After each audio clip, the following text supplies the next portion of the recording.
Interstellar एक science fiction adventure film है जिसे क्रिस्टोफर नोलन ने डायरेक्ट किया है। वह इंसेप्शन और द डार्क नाइट जैसी दिमाग घुमा देने वाली फिल्मों के लिए मशहूर है।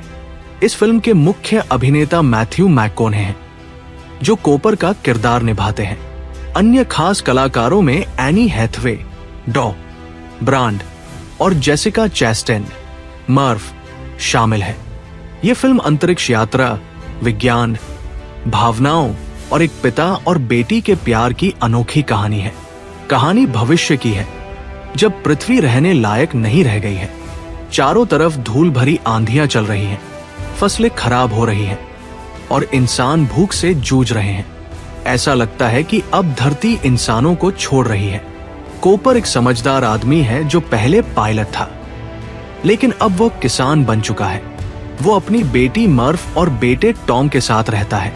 मर्फ बहुत होशियार है और उसे लगता है कि उसके कमरे में कोई भूत है जो किताबें गिराकर और धूल की लकीरें बनाकर उससे कुछ कहना चाहता है। कूपर भूत पर विश्वास नहीं करता, लेकिन जब वो उन अजीब पैटर्न्स को ध्यान से देखता है तो उसे समझ आता है कि वो एक कोड है, कोऑर्डिनेट्स। कूपर उन निर्देशों का पीछा करता है और एक गुप्त नासा बेस तक पहुंचता है। वहां वैज्ञानिक उसे बताते हैं कि धरती खत्म हो रही है और वे एक योजना पर काम कर रहे हैं जिससे इंसान बच सके। सालों पहले शनि ग्रह के पास एक वर्म होल, अंतरिक्ष में एक शॉर्टकट प्रकट हुआ था और उन्होंने कुछ अंतरिक्ष यात्रियों को उसके पार भेजा था, ये देखने के लिए कि क्या वहां इंसानों के रहने लायक कोई ग्रह है। अब नासा चाहता है कि कूपर एक अंतरिक्ष मिशन पर जाए और उन ग्रहों की जांच करे। कूपर तैयार हो जाता है, हालांकि इसका मतलब है मर्फ को छोड़ना।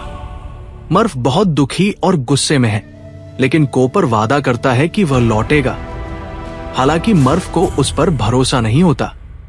कूपर की टीम में डॉ ब्रांड, 2 होशियार रोबोट टार्स और केस और 2 और अंतरिक्ष यात्री होते हैं। वे शनि ग्रह के पास जाते हैं, वर्म होल में प्रवेश करते हैं और खुद को एक नए आकाश गंगा में पाते हैं जहां 3 संभावित ग्रह हैं। पहला ग्रह पानी से भरा होता है और वहां बहुत ऊंची लहरें उठती हैं। लेकिन दिक्कत यह है कि ये ग्रह एक ब्लैक होल, गरगनचुआ के बहुत पास है, इसलिए वहां समय बहुत धीमा चलता है। वहां 1 घंटा पृथ्वी पर 7 साल के बराबर होता है।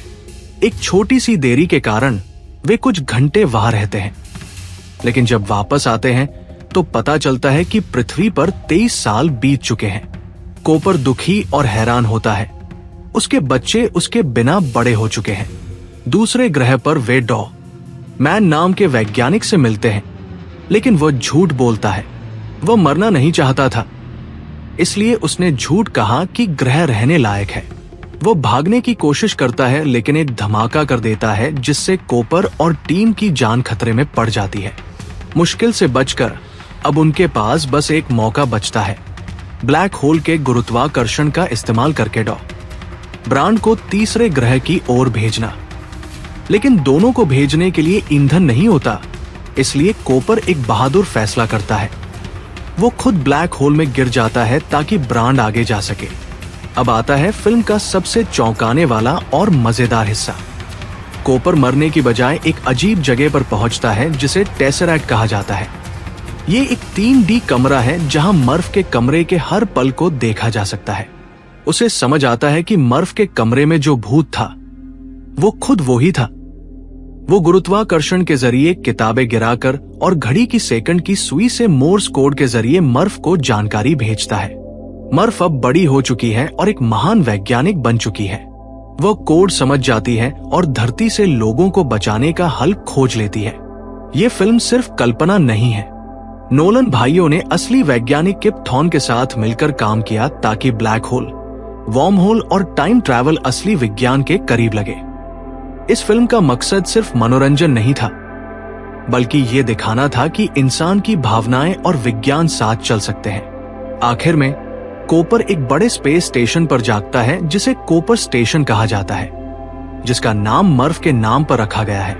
मर्फ अब बूढ़ी हो चुकी है और जब वे मिलते हैं तो वो कहती है कि अब वो अपनी जिंदगी पूरी कर चुकी है और कूपर को आगे बढ़ना चाहिए। कूपर फिर से उड़ान भरता है, इस बार डॉ ब्रांड से मिलने के लिए, जो तीसरे ग्रह पर मानव कॉलोनी बना रही है। फिल्म एक उम्मीद के साथ खत्म होती है कि चाहे ब्रह्मांड कितना भी अंधकारमय क्यों न हो, प्यार, बलिदान और हिम्मत हमें रास्ता दिखा सकते हैं। इंटरस्टेलर सिर्फ एक स्पेस फिल्म नहीं है, ये एक पिता बेटी के रिश्ते, समय की ताकत और इंसानी जज्बे की कहानी है।